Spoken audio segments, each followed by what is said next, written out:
2022 has been a year. I have just as many complaints as I have compliments to give it, but looking back on the music, I have to say it wasn't half bad.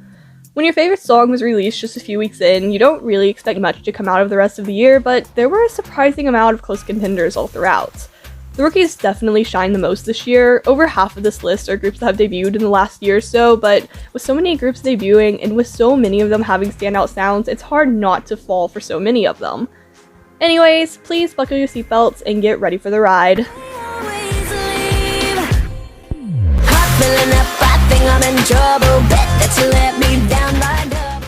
The first two songs on this list are kind of my extras. Wonderland lacks a true music video and was created solely for a contest, and the next, while not technically a title track, still had enough substance to it that I felt I could still talk about it in full. So, despite these two songs not really fitting into my criteria, they've still managed to find a place on this list. Alexa is an extremely talented artist. To take a song and breathe life into it with only a few performances and a lack of any real video is proof of that. The Alice in Wonderland inspiration helps to bring it to life bit by bit, but it's still not the same as getting a true music video for a song like it. But, as always, Alexa's performances is more than enough to create an interesting piece. Alexa has the presence of a 10-foot giant, casting a shadow that she's still able to overcome with each new release. Wonderland is fast-paced and an intense song. It was made to show off what Alexa is capable of, and it does just that. This girl is literally so great at hyping up a crowd, and that is exactly what the song was created to do. Although I think that it would have been more interesting to see her explore the bizarre sides of the classic Wonderland, I'm really glad we got to see the song as is as well. It's fun, excitable, and it gets people going. It's perfect for an artist like Alexa.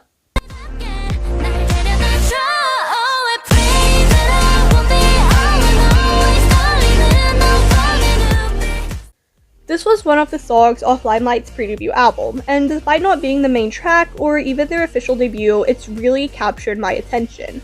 It's not very often a group goes for a slowed down and more serious track, especially not ones this young.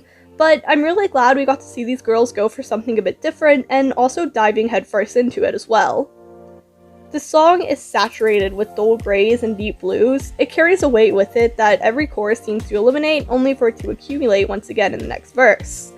Truly though, what's heavier, rain or snow? The girls are great at portraying these bleak outlooks, and the red edition of the song and both the music video and the lyrics are one of the things that pushes the song so far forward. Miu's scenes amplify the nostalgia by tenfolds, and Sue's voice is so perfect for a song like this. This whole album has me really excited to see what their debut will bring, and I really hope they manage to sneak a few more songs like this onto their next albums in the future as well. Begin with the blast. Let me take you there.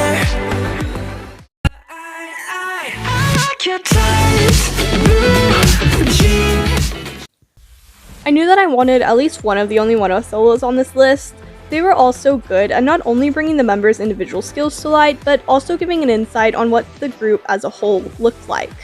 That being said, they were all so good I didn't know which one to choose. But since Begin and Breathe Free are kind of like each other's counterparts in a way, I decided I could probably manage to talk about both of them in one section. Starting off the solos with Begin, a rather emotional but also hopeful song was definitely the right move. Begin is very obviously a song of acceptance, speaking of new beginnings and chapters in one's life that might not have been available up until this point. It's still a love song in that sense, but rather confessing his feelings to a person, it feels more like an awakening to love in general and what just a little bit of freedom can grant a person. Be Free, on the other hand, is the complete opposite. It is unabashedly a song about falling for someone and not fearing the consequences, openly admitting to his fantasies and practically confessing to the person through the music. It has a much more laid-back vibe to yoojung's more serious Begin. It feels so much more open and free in comparison to yoojung's short beginnings. Both songs work beautifully together, and I can't think of a better way to start this little series.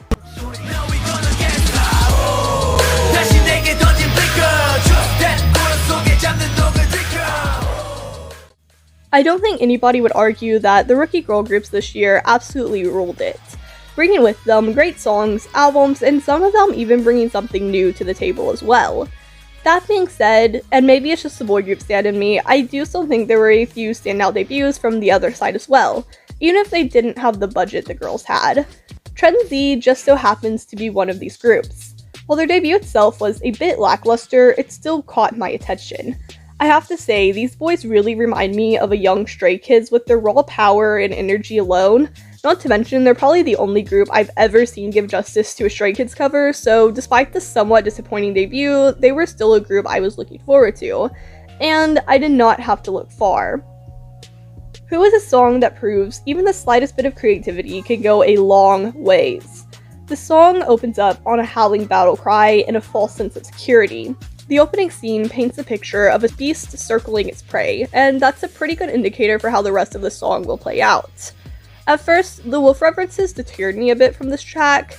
Just going off other K-pop songs that have used the same route, they often come off a bit cringy, but rather than relying too heavily on the beast itself, it's used as more of a jumping off point to create more intensity in the track. In fact, the song itself isn't nearly as heavy-hitting as you'd expect it to be. The guitar in the chorus is by far the most interesting part of the instrumental, and the rest of the song relies heavily on lyrics and how well they are able to deliver the lines. I also find that the song brings a new flavor in its arrangement. It definitely falls into the experimental folder of K-pop songs, but I actually really like the way they use their members in this song. The rappers and vocalist roles are switched. The verses and chorus is almost entirely rap-based, while their vocalist's only impression to be made is in the pre-chorus and bridge. It brings a stronger feeling with each verse and always keeps the listeners on their toes. Not to mention, it breaks up the grungy rock bass with some really clean pop vocals. Who definitely isn't a song that's for everyone, but if you're willing to pull a file out of the folder labeled experimental, I can almost promise that this one is at least interesting.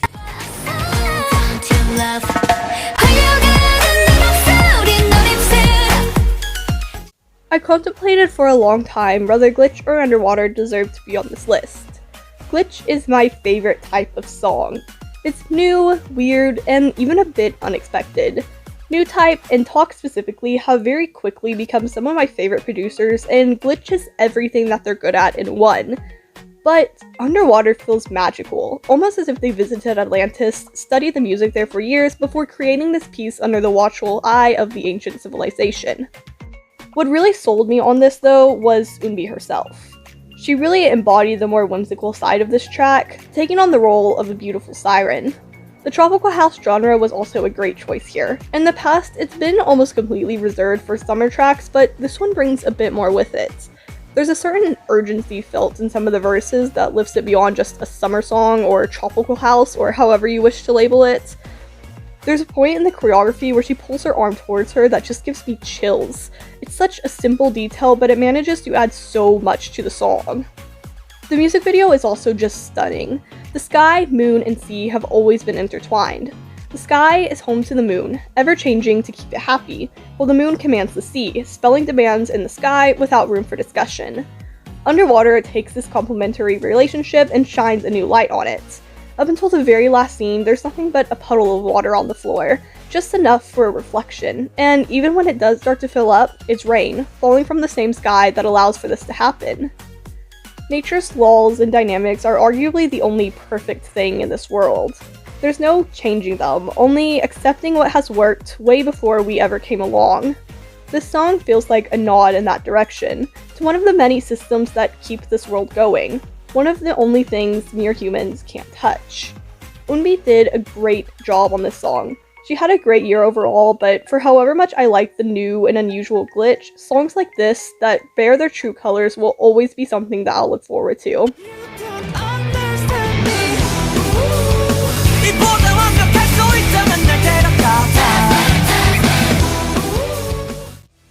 I honestly feel like my love for this song may be a false interpretation of how good it really is because of how great the album itself is.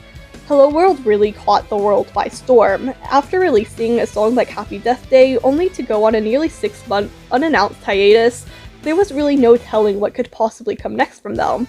But Test Me and the entire album definitely lived up to the small legacy that they had by that point, and quite honestly put it on a pedestal that may be hard to beat. Test Me takes the same ideas from their debut, with catchy hooks and an alt rock influence, folds them into a tightly packed cotton candy packaging and delivers it with the same experimental attitude from before. Their video game-esque concept really matches this type of music, and the futuristic feel to it brings a breath of fresh air in the scene.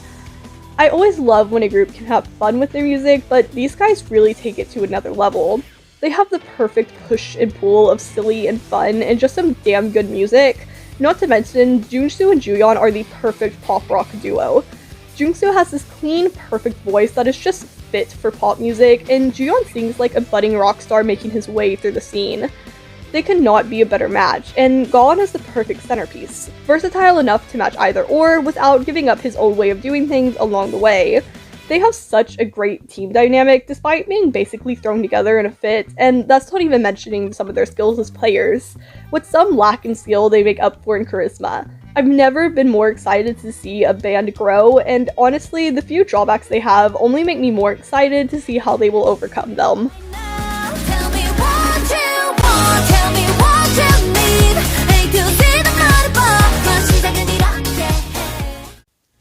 Twice have this almost infectious way of crawling under your skin. No matter how far you run or how much you try to ignore them, it's like a little music parasite makes its way through your skin, up your brain, and before you know it, you're dancing and singing along to every verse.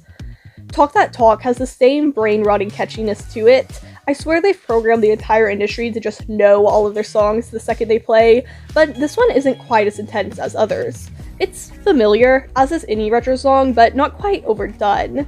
The 80s graphics and indulgences tormented 2016 K-pop like no other, but here they feel just the slightest bit more refined and less gizmo-y. I love the cute but powerful look on Twice. Something about grown women with gun holsters strapped to their thighs, signing out love like their life depends on it is something that only they could pull off. I also love the red and black outfits. The whole video gave me Charlie's Angel vibes, and those fits just really solidified it for me. By this point, I think they'd have to actively sabotage Jio to make her look bad, because this girl absolutely amplifies every song that they do by 10. It's crazy how well she's able to adapt to each and every song of theirs, from cute and friendly to something a little darker. This girl has it all. Out of the few retro concepts they've done so far, I think this one fits her the best. The short hair, the makeup, plus you can never go wrong when handing her a Momo a weapon. Talk That Talk was their first comeback after re-signing, but honestly, it didn't feel as big as I thought it would. Not in a bad way necessarily, it just felt so familiar. So, Twice. They're a group I already wasn't willing to give up on quite yet, but if they're gonna stick around the same way they always have, then I'm certainly excited to see what comes next.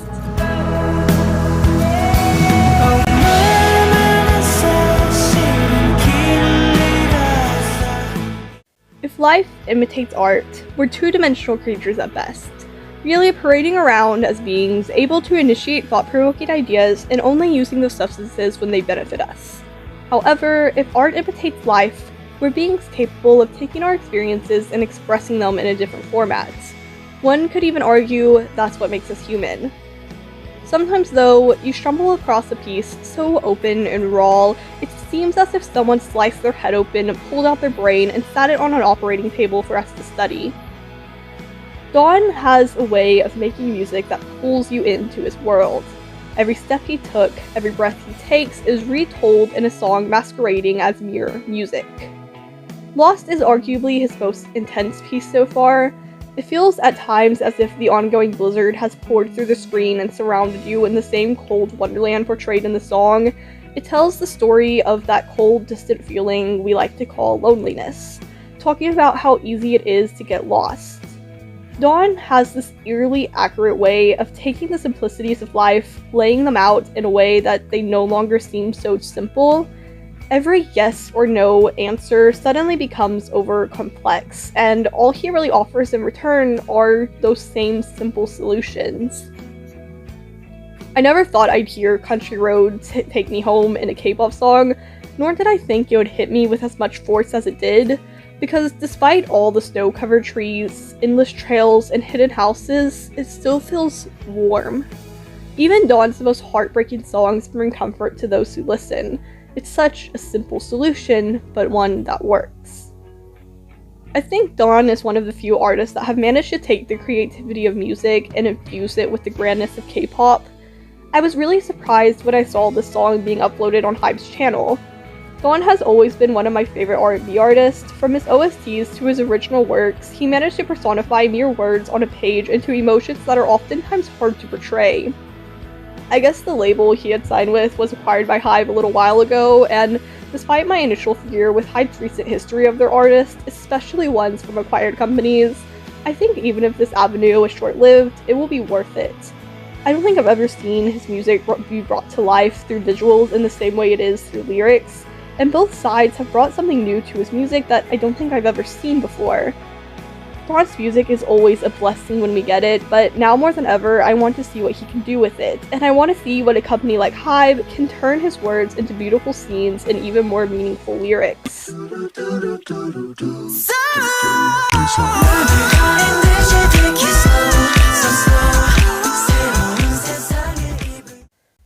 Tan ended up being a bit erratic this year with their releases, but that does not at all take away from the impact that this song had. Usually my favorite debuts tend to be a bit awkward and unpolished. I love seeing rookies figure this thing out for the first time, and watching them try and balance themselves between music, performances, and everything else is one of the most exciting parts for a new group for me. But Tan had burst onto the scene like they had never left. The song is smooth, but exciting. It never once tries to be something that it's not, and despite the laid-back production, there are plenty of memorable points. The call out to the bass line on the track is one of my favorite examples. Not only does it draw the attention to an already compelling element of the piece, but it just adds an extra layer of polish to an already glistening song. I also love the more primitive lyrics in such an otherwise smooth song like this one. So many references to beastly traits portrayed in an almost delicate manner. It's interesting to see the song take a more intense turn when you're least expecting it. I do wish they would have played with the idea in the music video a bit more though. There's already a few scenes that have that King of the Jungle feel to them, along with other notions of cages and such, but then there are scenes that feel just a bit awkward and out of place as well. I think they did a great job considering they seem to have little to work with, but a bit of extra care with the beast-like concept, and I think they could have had a really neat concept on their heads as well. I think Tan has easily had one of the most well-rounded debuts in a long time. Everything feels so full and complete, and maybe that's thanks to their experience in the industry, or maybe that's just the power of a really good song. I still don't know exactly how their contracts are written or how long they'll have as a group, but I'm hoping they'll revisit the sound before they're up.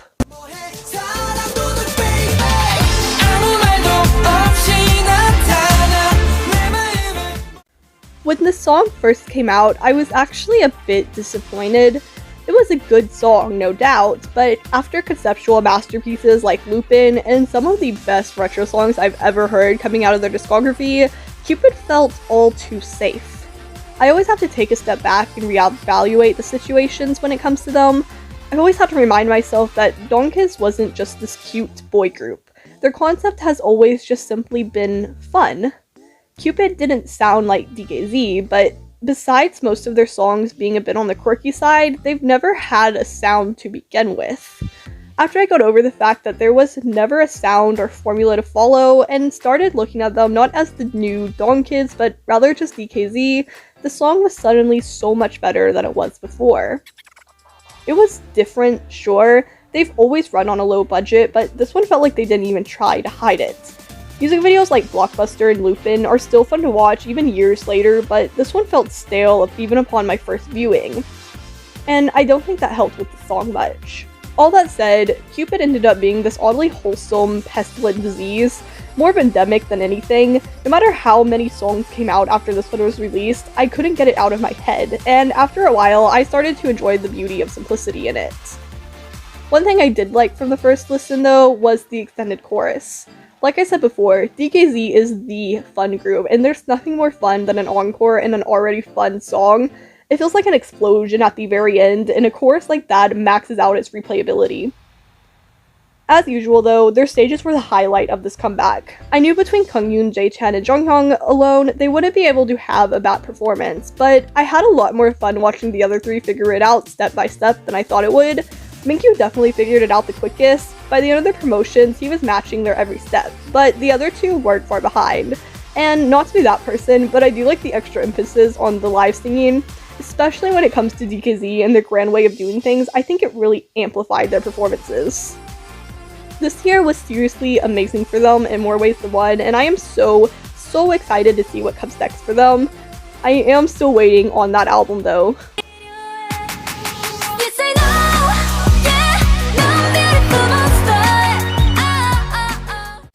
I can't really explain why, but Stayc and Nature have always been one in my mind. It's not something that they've ever divulged in too heavily before this one, but it's always just been like a little itch in the back of my mind.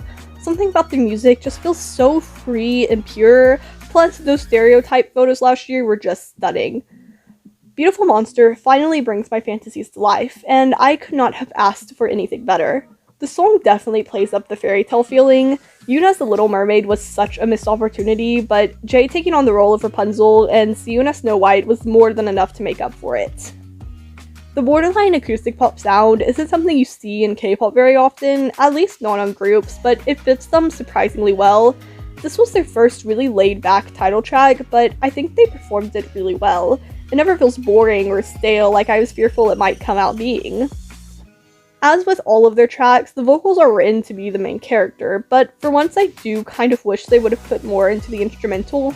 I realize it's kind of the point of the acoustic part of acoustic pop, but I think bringing more attention to the guitar or even adding in a real percussion line would have done the song more justice than it already does.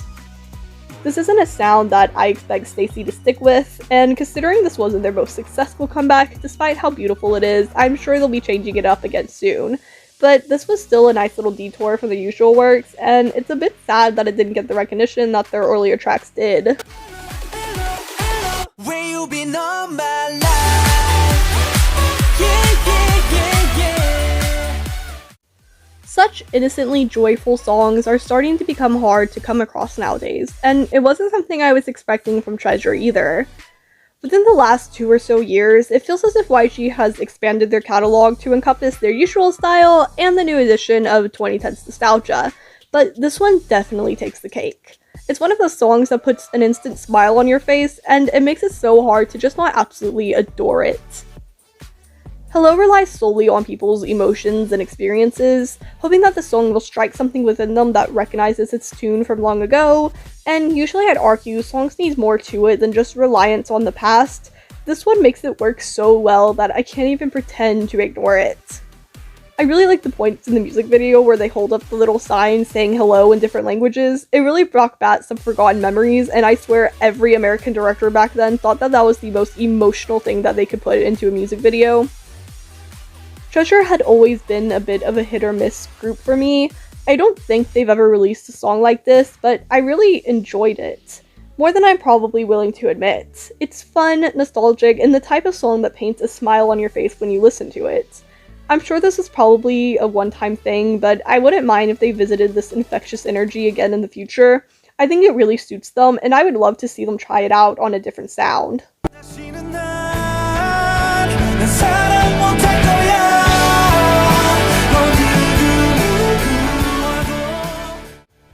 Seungyun is an artist that I've never really looked out for before. Although I've heard a few Lunafly songs here and there, I never took the chance to get to know them any better. But this song makes me think that I might need to if it's any indication to how good their music is at all. Lovender feels like a love letter to OSTs, but without the limitations that often come with them. Unlike its counterparts, the song came first and the story followed. Seungyun had full creative control of not only the song, but the emotions that came with it. Lovender is the story, beginning, middle, and end. Simple as that. However, much like its counterparts, the song thrives off emotional dongfights and melancholy bass that coats the track in a thick, honey-like layer of betrayal. Sweet on the outside, but nearly overwhelming as you dig in deeper. The song swells into each chorus, only to wait till the final moment to burst the floodgates truly open. But despite the 50 pounds of denial that each chorus brings with it, the heaviest part of the song happens right after the final one. There's a line so casually thrown in, it runs the risk of being completely minuscule, and yet it's the balance point that this song hinges on. One of the final lines in the song, "I'm not crazy." Hinging so much on such a random phrase in the last few seconds really pushes the audience to doubt the narrator's words, yet that one line remains the most memorable part of the song in more ways than one, and really elevates the song into something else entirely.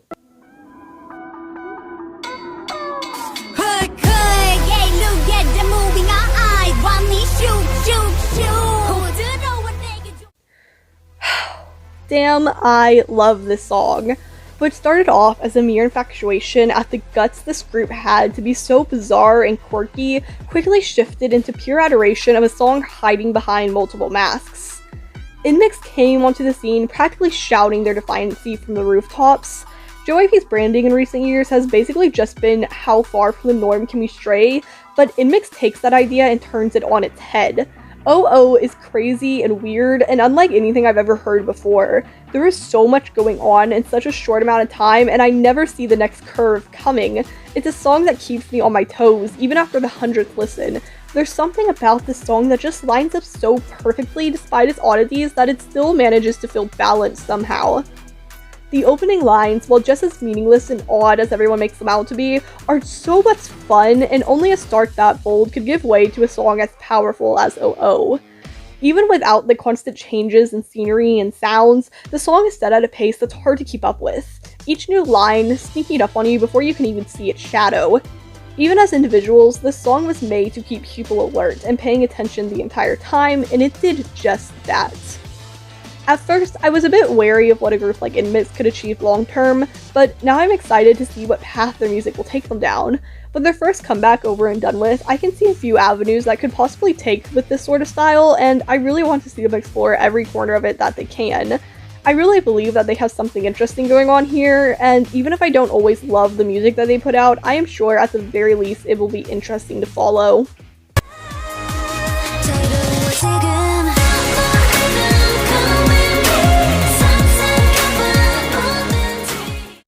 I don't think many would disagree with the statement that SM easily have some of the most mesmerizing videos out there, but I feel they also have a bad habit of taking what should be a really amazing concept and relying too heavily on aesthetics. This though is not one of them. Feel My Rhythm takes unmoving pieces and bring them to life in an unexpected way, from what's inanimate works being brought to life by animation to a fashion show on stilts. So much of this is made to bring you into their world, and there for a minute, they almost do. Feel My Rhythm is this creamy pop piece with little bits of jalapenos thrown in between. Despite its sweet exterior, it doesn't forget to add that little bit of flair for the dramatic. I have mixed feelings about the classical samples in songs. Use them too heavily, and you run the risk of drenching your song in already forgotten melodies, but wear it like a jacket over a modern outfit, and you can bring to life an otherwise monochrome palette. Plus, I'm a sucker for strings of music, so 5 points to Gryffindor. I have to say, Seulgi and Joy are the real MVPs of this song. I've said it before and I'll say it again, Seulgi makes a great bad guy. Here, she takes on the role of a villainess, hiding in plain sight with the 4 fates, but letting her true colors show in her solo shots. She really shines in the darker portions of these songs, creating conflict within the track. Joy, though, is a heroine, fighting her dark powers. Her lines are so bright and full of color, it's a stark difference from Seulgi's darker image, almost as if she's trying to lure Seulgi to join up with their alliance. It's an interesting back and forth, and both girls play their roles amazingly. Overall, Feel My Rhythm is a beautiful summary of art and music. Red Velvet have always had some of the most interesting music out there, though I will admit I've never given them the time of day before now. I'd argue between their group and solo works this year, they were one of the groups that had the most interesting and fun releases overall, and I can't wait to see where they go from here. It's always nice to see a group continuing on the same path after their initial 7 years, and these girls have done it without even blinking. I can't imagine them going anywhere but up from here. 5, 4, 3, I want. Okay, I'm nerdy, but I'm not stupid. I'll try. After the disaster that was Mem, I wasn't sure if Purple Kiss would be able to redeem themselves this year. Their debut laid out so much groundwork already that they now not only had to keep up with that, but also erase everyone's doubts from earlier as well. And they did all that and then some. Nerdy is this cool little number that brings to life everything that they're already good at. A simple bass line is amplified by their more than interesting voices, and I love how they almost feel like part of the instrumental at times. They are really good at finding songs that fit their voices, and I love when I get their songs stuck in my head and you can still tell you who was singing each line. Purple Kiss always feels like Halloween on steroids. From the dark art performance that was Panzania to the cutesy thriller that was Zombie, all of their songs feel like something you'd see at your local theater during Halloween. This one feels more like rogue witches doing as they please. I don't know if they ran away from their coven or what, but they are tired of being portrayed as one-dimensional beings, and the Addams Family commentary brings a lighter feel to the song as well. I think the betrayal of witches was a great choice for a song like this. Seeing them run around and be met with stereotype after stereotype is a great representation of what it feels like to be condemned to one thing simply because of what you enjoy. I also think the scene where they take over the mock talk show was really cute as well, but I do wish they would have given more to Yuki's rap in that verse. It's one of my favorite parts of the song, and her somewhat dismissive tone was just too good there. All around, the song is just fun. I love when a group can release a heavier sounding song with a bit of humor, and the way that they were able to use their Monster High-esque concept to connect the dots was really interesting as well. There's something really great being filtered into this group, not to mention the music is great 9 times out of 10 as well. Really excited to see what comes next from them, and if the same Halloween concept will be attached to it in their next releases as well.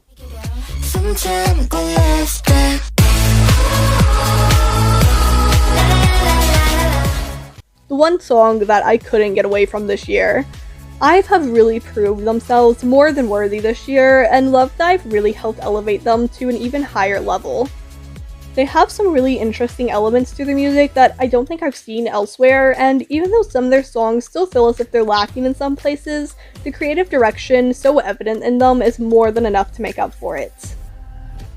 LovDive takes you into this world blooming with beauty, castles that seem to touch the clouds, gardens that even fairy tales couldn't live up to, and creatures that used to only exist in myths. IVE brings this all to life on top of a track that seems to be coded in fantasy. LovDive takes the diving imagery seriously, with its constant dips and trips down into a darker layer, only to rise up again when given the chance. The pre-chorus shouted in dark blues and intense gazes gives way to a chorus colored in heart pinks and a warm atmosphere. I still think that there are parts of the song that feel unfinished, like a diamond resting on one side. The chorus is lacking an extra boom to make it truly stand out, and the dance break still remains abnormally placed and so unlike the rest of the song, but even that missing layer adds to the song's charms. It feels almost like a ruse, hiding the song's deep dark secrets behind a thinly veiled layer of normalcy.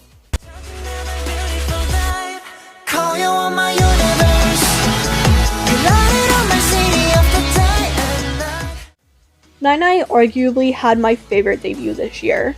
From the title to the album, everything was so well thought out and so clearly came from a place of love and dedication to music.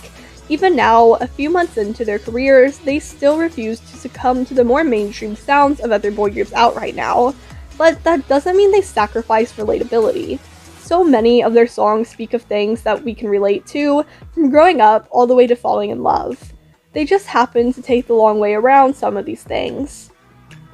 One of my favorite things in music is when an artist can truly open up a doorway to a new world, a new universe, and if there's one thing that this group is good at, it is just that. Every single one of their songs is like a little glimpse into a different reality. Parallel Universe specifically feels like dreams of planets lost to history. Despite everything going on around us, sometimes Earth can feel just so boring. Sometimes it's easy to get distracted by stories of other worlds and fantasies that just can't exist here, and those distractions often lead us to creating our own little fantasies in our heads. The thing that really sold me on the song is the delivery. Beautiful imagery and meaningful lyrics can only get you so far, but taking that and weaving it through the song itself is a whole other story. I love when big groups aren't afraid to use their numbers to their advantage. So much potential is unlocked with just a few more members and a bit of creativity. I never thought a group like this would end up having some of the best choreographies that I've ever seen, but here we are. That being said, what really made me think the song is as special as I do is the dance break. It's given to just one member, Seulgyun, and it really manages to elevate this track to a higher level. It's such a surprisingly bare part of the song, like everything is on display. Every little drop of emotion that the song had sung for before was put into every little movement during this part, only for it to fade away into the velvety bridge. I'm definitely not at all saying that Nine.i is going to be the group that changes K-pop or anything crazy like that, but I do think they're bringing something new and genuine to the table. I can't think of another group that has so brazenly showed their love for music in the same way that they have, and I really, really hope that they're able to stay that way. I kiss your brother, 그만 멈춰. 또 깊어져도 못 느껴 my pleasure. As I said before, Red Velvet as a whole have always been really great at characters.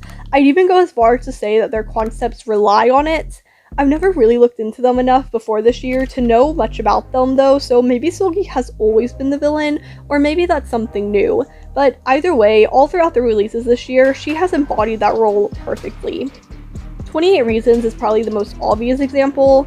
It has some darker pieces that end up fitting together really well. The parts of the song even feel a bit like an expose, all under the guise of innocence, of course. There are parts of the song that feel a bit more exposed than others, especially when the instrumental drops out completely. The vocals feel almost like a confession. Before you know it, you're questioning which side of the story that you should really be believing in. Maybe it's the constant insistence of innocence, or the cry out to the devil in the chorus, but the song reminds me of the witch trials. A lot of people were overly insistent that they were innocent, despite many of them being offered what was basically a plea deal. As long as it meant dying true to their faith, they weren't going to take that if it meant confessing to a sin. I don't think that's what this song was going for exactly, but the almost desperate feel to the lyrics feels like the same unwavering stance from back then. But, unlike in the past, there's a part of the song that makes you question Seulgi, bits and pieces that don't quite fit together. When you look at the whole song, her story falls apart, and suddenly she really does look like the villain that everyone accuses her of being. It's a surprisingly clever way for the song to play out. Seulgi and Red Velvet as a whole really grabbed my attention this year in a way that they never had before, but their debut just absolutely took my breath away. From the song to the concept, even the album as a whole was just so good. As much as I'm ready to see more from Red Velvet, I really hope we can get something like this from Seulgi again as well. Come on, wake up, 나를 따라 do it like this. 주저앉지 말고 그냥 do it like this. 너의 꿈을 외쳐 함께 do it like. P1harmony has had one hell of a year this year. It's both exciting to see them finally be promoted like this, and also a bit disappointing knowing FNC has been capable of this for the entirety of their careers, but honestly, what's 2 years when the music is this good? I could have happily put all 3 of their releases in my top 10. The more laid back and easy listen that Dvwn provided was a great addition to their otherwise loud and crazy discography, and the Ninja Turtle themes from Back Down has to be one of my favorite concepts I've ever seen on a K-pop group. But there's just something about Do It Like This that has kept it glued to my playlist since the beginning of the year. P1harmony has always felt like such a youthful group. All their songs have this boyish charm to them that's so hard to forget.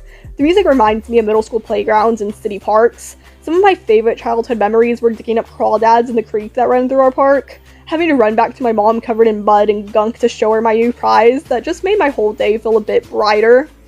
And that's the kind of memories that this song resurfaces. With a chorus so full and catchy, it can be hard to deliver verses with the same energy, but I think that's one of their biggest strong suits. Every part of their song is so full of life and energy that not a single part remains forgettable. For someone that's kind of a sucker for sad songs, I love when a song can get me going like this. The music is made to hype people up, and I can't even begin to imagine how hard some of these songs go in concert. P1harmony were one of those groups that I had never actually given a chance up until this year. Their music had always just kind of been there, ready for the picking but not quite ripe enough for me, but this year they bloomed faster than I could even keep up with. Each new song and album just kept them growing bigger and bigger, and I really hope that they're able to stay on this path. Anyways, that's all that I have for this year. There are probably 100 other songs I could happily talk about for hours, but I'll save you all from it this time. Thanks so much for watching, I really hope you enjoyed, and as always, I'll see you next time, travelers.